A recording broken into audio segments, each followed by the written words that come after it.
Baghdad کے ایک پرانے محلے میں ایک چھوٹا سا لڑکا رہتا تھا۔ اس کے والد وفات کر چکے تھے اور ماں روٹی کما کر گزارا کرتی تھی۔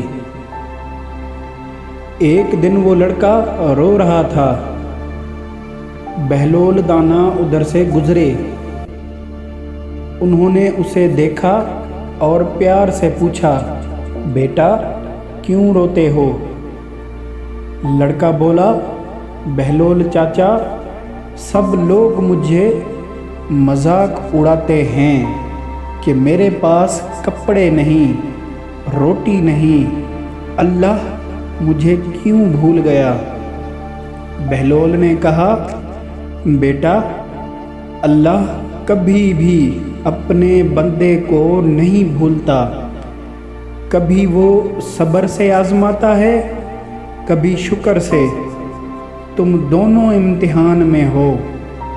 پھر بہلول نے اپنی جیب سے کچھ سکے نکالے اور کہا، یہ لو بیٹا، لیکن صرف خدا کا شکر کرنا، میرا نہیں۔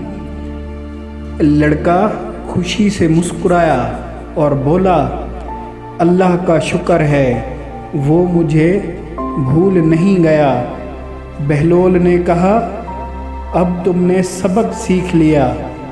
بہلول دانا نے لوگوں سے کہا، جو صبر کرتا ہے وہ سب سے امیر ہوتا ہے، کیونکہ اس کا دل اللہ سے جڑا رہتا ہے۔